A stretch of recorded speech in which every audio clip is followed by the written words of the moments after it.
गरीब साध साध सब नेक हैं, आप अपनी ठोरे, जो सतलोक ले जाएंगे वो साधु कोई और।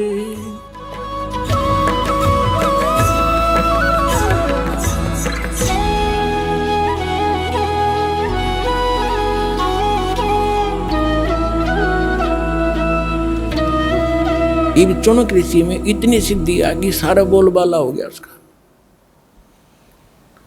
एक चक्रवर्ती राजा था, मानधाता। चक्रवर्ती माने जिसका पूरी पृथ्वी पर शासन हो। उसके छोटे छोटे राजा लोग उसके पराधीन होते हैं और उनसे वो टैक्स लेता है, और वो ये देखता है कि किसी राजा ने मेरी पराधीनता अस्वीकार तो नहीं कर दी है। उसके लिए एक ट्राई करता था, वो अपने निजी घोड़े के आगे एक पंपलेट लगा देता था कि राजा के पास इतनी सेना है और जिसने राजा की पराधीनता स्वीकार नहीं है वो इस घोड़े को पकड़ ले, युद्ध के लिए तैयार हो जा। इस प्रकार वो घोड़ा छोड़ दिया, साथ में सैनिक, अन्य घोड़ों पर सवार, वो खाली। चौनक ऋषि की कुटिया के पास से गुजरे। राजा ने जाते समय भी देखा, फिर आते समय जब सारे घूम कर आगे किसी ने घोड़ा पकड़ा नहीं, युद्ध स्वीकार किया नहीं। चौनक ऋषि ने पूछा कि भी कहाँ गए थे सैनिकों, इस घोड़े पर सवार क्यों नहीं है तुम्हारे पे?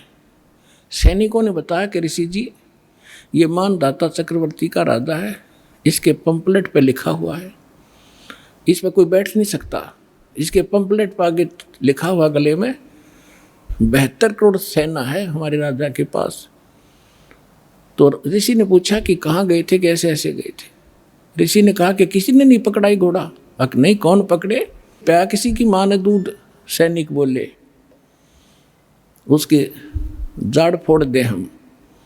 अब ऋषि ने सोचा भी राजा का विमान हो गया, मैं इसका विमान ठीक कर दूं। बता, रिमोट काल के हाथ में बना लिया एटम बम पहले चौनक ऋषि, और फिर रिमोट ऑन कर दिया, बाकी इसको करता हूँ राजा को ठीक। राजा का फील्ड अलग और साधु संता का फील्ड न्यारा, वो क्यों भी बेमतलब टांग अड़ाऊं एक दूसरे के बीच में। अब ऋषि ने जानबूझकर अपना ताकत दिखाने के लिए कहा कि भी इस घोड़े को मैं बांध लूँ, मैंने उठ लिया तुम्हारे राजा का युद्ध स्वीकार किया। सैनिक बोले, अगर कंगले तेरे दाने तो खाने को नहीं, क्यों अपनी सामत बोल लेता है, मोल ले रहा है, चुप करके जप ले माला।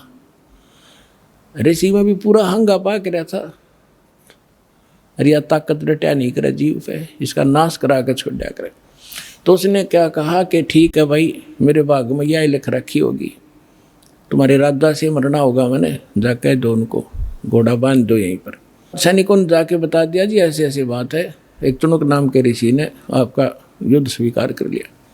अब मंत्रीगण इकट्ठे हुए कहने लगे, राजन, आज एक व्यक्ति की हिम्मत पड़ी है आपके साथ चीटिंग करने की, कल दूसरे की पड़ेगी। Nip the evil in the bud, बुराई को शुरू से ही खत्म कर देना चाहिए। राजा बोला ठीक है।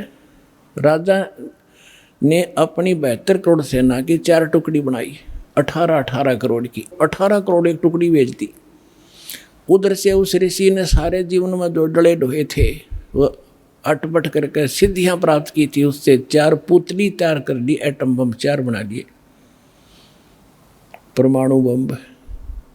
एक परमाणु छोड़ दिया पुतली, उसने 18 करोड़ कत्लेआम कर दिया। राजा ने दूसरी सेना भेज दी, ऋषि ने दूसरी पुतली, यानी 72 करोड़ सेना का सत्यानाश कर दिया उस ब्रह्म के काल के पुजारी ने। सूक्ष्म वेद में कहा है,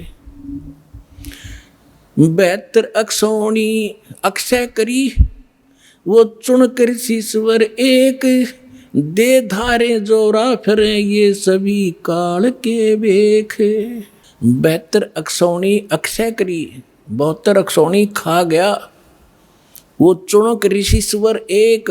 ओए होए, इनको ऋषिश्वर कहा करते थे। ओए होए, ऋषिश और ऋषिश्वर, एक तो मुनि, एक मुनिवर, उन मुनियों में श्रेष्ठ, एक मुनीश्वर, यानी मुनियों में भी, उन मुनिवरों में भी और श्रेष्ठ, उसको मुनीश्वर कहा करते हैं।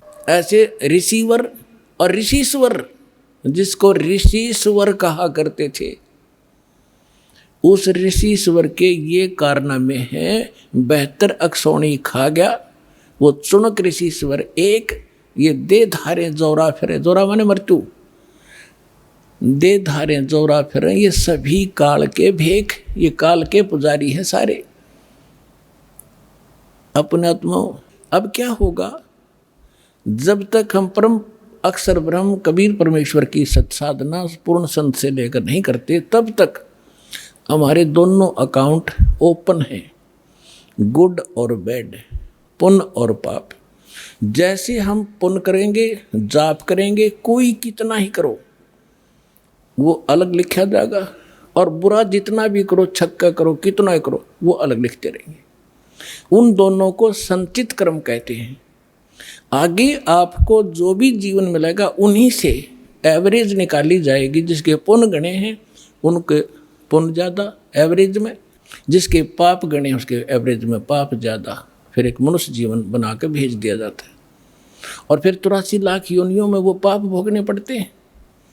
तो ये चुनक ऋषि ने जो तप किया, ओम नाम का जाप किया और 72 करोड़ सेना का नाश किया, ये सब अलग अलग लिखे गए।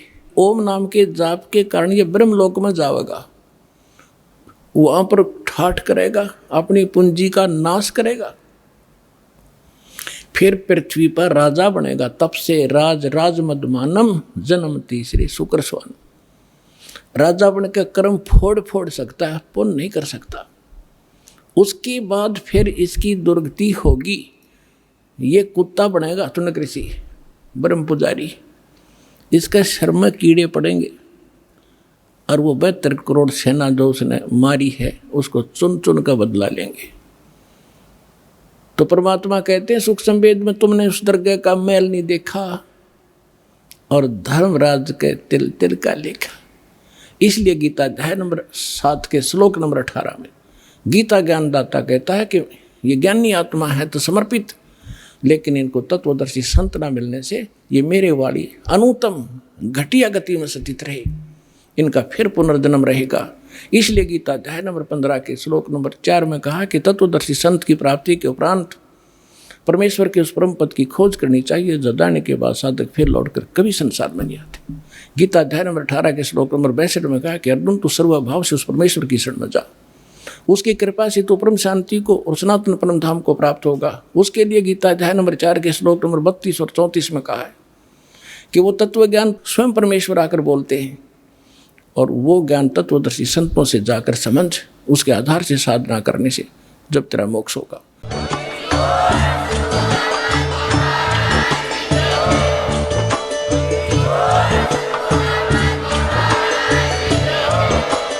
आप सुन रहे थे जगत गुरु तत्वदर्शी संत रामपाल जी महाराज जी के मंगल प्रवचन। अधिक जानकारी के लिए विजिट कीजिए हमारी वेबसाइट www.jagatgururampalji.org। संत रामपाल जी महाराज जी के शुभ आशीर्वाद से पूरे विश्व भर में 500 से भी ज्यादा नाम दीक्षा केंद्र हैं, जिन पर संत रामपाल जी महाराज जी द्वारा ऑनलाइन निशुल्क नाम दीक्षा दी जा रही है। अपने नजदीकी नाम दीक्षा केंद्र का पता करने के लिए संपर्क करें 8222880541।